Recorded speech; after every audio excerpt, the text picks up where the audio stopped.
ಅಚ್ಚುಮೆಚ್ಚಿನ ನಮ್ಮೆಲ್ಲರ ಪ್ರೀತಿಯ ನಟ ಅಂದ್ರೆ ಅದುವೇ ವಿಜಯ್ ರಾಘು. ಯಾಕೆ ವಿಜಯ್ ರಾಘವೇಂದ್ರ ಎರಡನೇ ಮದುವೆ ಆಗ್ಬಾರ್ದು ಅಂತ ಅಭಿಮಾನಿಗಳು ಪ್ರಶ್ನೆ ಮಾಡ್ತಾರೆ. ಯಾಕೆಂದ್ರೆ ಅವರ ಒಂದು ಜೀವನದಲ್ಲಿ ನಡೆಯಬಾರದಂತ ಒಂದು ಘಟನೆ ನಡೀತು. ಆ ಒಂದು ಘಟನೆಯಿಂದಾಗಿ ತುಂಬಾನೇ ಕುಗ್ಗಿ ಹೋಗ್ತಾರೆ ವಿಜಯ್ ರಾಘು. ನಂತರ ಮಗ ಶೌರ್ಯ ಸಪೋರ್ಟ್ ಸಾಥ್ ಆಗಿ ನಿಲ್ತಾರೆ. ತುಂಬಾನೇ ನೋವುಗಳನ್ನ ಅನುಭವಿಸಿದ್ದಾರೆ. ಯಾಕೆಂದ್ರೆ ತುಂಬಾನೇ ಚಿಕ್ಕ ವಯಸ್ಸಿನಲ್ಲೇ ಸ್ಪಂದನ ಅವರು ಅಗಲಿಕೆ ಆಗುತ್ತೆ. ಈ ಕಡೆ ಮೇಘನ ರಾಜ್ ಅವರ ಪತಿ ಚಿರು ಅವರು ಕೂಡ ಹೋಗ್ತಾರೆ.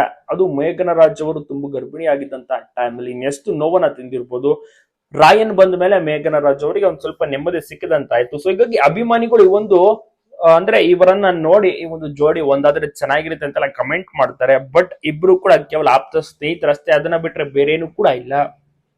ಇಬ್ರು ಕೂಡ ಹೊಂದಾಣಿಕೆ ಅಂದ್ರೆ ತುಂಬಾ ಅನ್ಯೋನ್ಯವಾಗಿ ಒಂದು ಫ್ರೆಂಡ್ಶಿಪ್ ಅನ್ನ ಕಾಪಾಡ್ಕೊಂಡು ಬಂದಿದ್ದಾರೆ ಇಷ್ಟು ವರ್ಷಗಳಿಂದ. ಆ ಒಂದು ಫ್ರೆಂಡ್ಶಿಪ್ ಇಲ್ಲ ಕೊನೆಯ ತನಕ ಇರೋ ತನಕ ಅವರು ಮಾಡ್ತಾರಂತೆ ಕೂಡ ತಿಳಿಸಿದ್ದಾರೆ. ನಾವು ಇಬ್ರು ಕೂಡ ಸ್ನೇಹಿತರು ಅಷ್ಟೇನೆ ಅಂತ. ಮೇಘನ ರಾಜ್ ಮತ್ತೆ ವಿಜಯ್ ರಾಘವೇಂದ್ರ ಅವರು ಎರಡನೇ ಮದುವೆ ಬಗ್ಗೆ ಆಲೋಚನೆಯೂ ಸಹ ಮಾಡಿಲ್ಲ.